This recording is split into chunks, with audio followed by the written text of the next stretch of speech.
प्रधानमंत्री नरेंद्र मोदी की अध्यक्षता वाली केंद्रीय कैबिनेट ने शनिवार को एक बड़ा फैसला लिया। सरकारी कर्मचारियों के पेंशन को लेकर कैबिनेट ने यूनिफाइड पेंशन स्कीम यानी कि यूपीएस को अप्रूवल दे दिया है।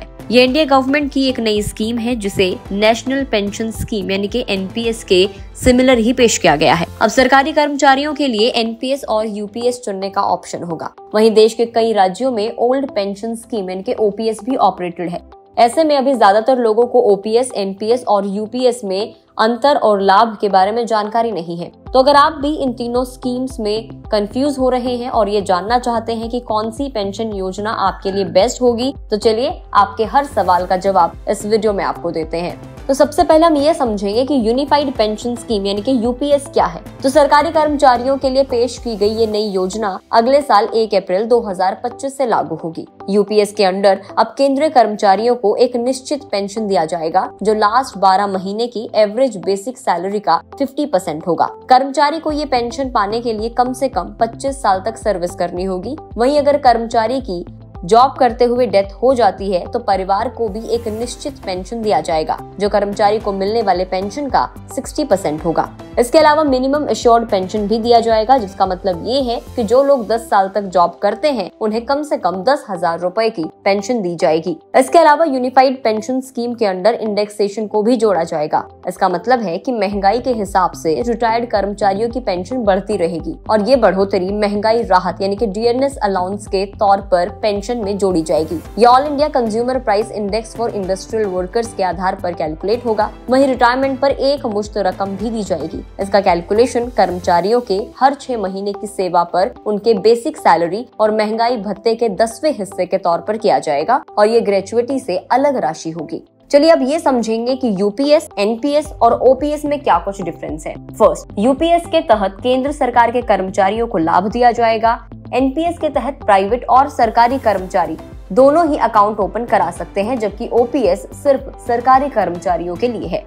ओपीएस में पेंशन के लिए वेतन से कोई कटौती नहीं होती है, जबकि एनपीएस में वेतन से 10% जिसमें होता है बेसिक प्लस डीए इसकी कटौती होती है। वहीं यूपीएस में यही अमाउंट कटेगा, लेकिन सरकार की तरफ से 18.5% का कंट्रीब्यूशन किया जाएगा। अगला पॉइंट है कि ओपीएस में जीपीएफ यानी कि गवर्नमेंट प्रोविडेंट फंड की सुविधा है, जबकि एनपीएस में ये सुविधा नहीं है। वहीं यूपीएस में एक मुश्त राशि रिटायरमेंट के बाद दिया जाएगा। इसके अलावा एनपीएस शेयर बाजार से एक लिंक योजना है जिसमें कंट्रीब्यूशन करने पर रिटायरमेंट के वक्त 60% तक अमाउंट एक मुश्त और बाकी बचा हुआ 40% अमाउंट एन्युटी के तौर पर दिया जाता है। वहीं यूपीएस और ओपीएस एक सुरक्षित योजना है। वहीं यूपीएस में रिटायरमेंट के तहत एक निश्चित पेंशन दी जाएगी जो 12 महीने के एवरेज बेसिक पे का 50% होगा। ओपीएस में रिटायरमेंट के वक्त भी निश्चित पेंशन दी जाएगी जो कि अंतिम बेसिक सैलरी का 50% होगा, जबकि एनपीएस में रिटायरमेंट के समय अश्योर्ड पेंशन की कोई गारंटी नहीं होती।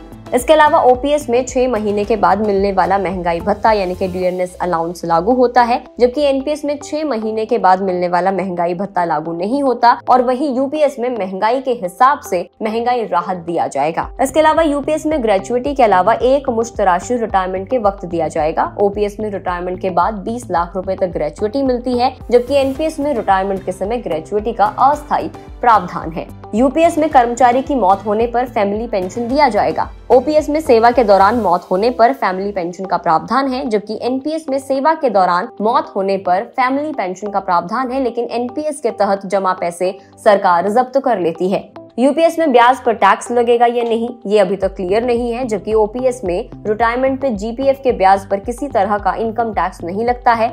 वहीं एनपीएस में रिटायर पर शेयर बाजार के आधार पर जो पैसा मिलेगा उस पर टैक्स देना पड़ेगा। ओपीएस में रिटायरमेंट के समय पेंशन पाने के लिए किसी तरह का कोई इन्वेस्ट नहीं करना पड़ता, जबकि एनपीएस में रिटायर के समय पेंशन प्राप्ति के लिए एनपीएस फंड से 40% का पैसा इन्वेस्ट करना पड़ता है। और इसी तरीके से यूपीएस में भी इन्वेस्टमेंट का कोई प्रावधान नहीं है, ना ये ओपीएस में है ना ये यूपीएस में है, लेकिन एनपीएस में आपको रिटायरमेंट के समय पेंशन के लिए 40% का पैसा इन्वेस्ट करना पड़ता है।